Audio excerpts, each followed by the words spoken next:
Sensex 78,400ના પુટમાં best entry ક્યાં બની શકે? ભાઈ જ્યાં સુધી આ પ્રીમિયમ 371ની નીચે છે ને, આ લેવલની નીચે, ત્યાં સુધી નેગેટિવ છે. જો મોર્નિંગમાં તમને યા તો એ 371ની ઉપર એક 15 મિનિટની કેન્ડલનું ક્લોઝિંગ આપે અને ફરી એનો રીટેસ્ટ આવે, એ 371 આવે અથવા તો ક્લોઝિંગે આવે, ક્યાંય પણ રીટેસ્ટ લેતું દેખાય તો એન્ટ્રી કરી શકાય. પહેલો ટાર્ગેટ 480, બીજો 608. યાદ રાખજો, 608ની ઉપર જો આ પ્રીમિયમ 15 મિનિટની કેન્ડલ સસ્ટેન કરી લે તો સમજવાનું કે આ પ્રીમિયમ પુલબેક ઉપરથી ફરી બાઇંગમાં જતું રહેશે.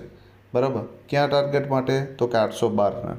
સેકન્ડ પોસિબિલિટી કે આ પ્રીમિયમ મોર્નિંગમાં જ તમને 145ની આજુબાજુ સપોર્ટ લેતું દેખાય, એક બેસ્ટ એન્ટ્રી કહું છું. યા તો 145ને તોડી અને ફરી ઉપર નીકળે તો આની અંદર એક બેસ્ટ એન્ટ્રી બની શકે. પહેલો જ ટાર્ગેટ 244 અને બીજો 348ના ટાર્ગેટ માટે જઈ શકાય અને એનાથી ઉપર જાય તો 480 સુધી પણ જઈ શકે.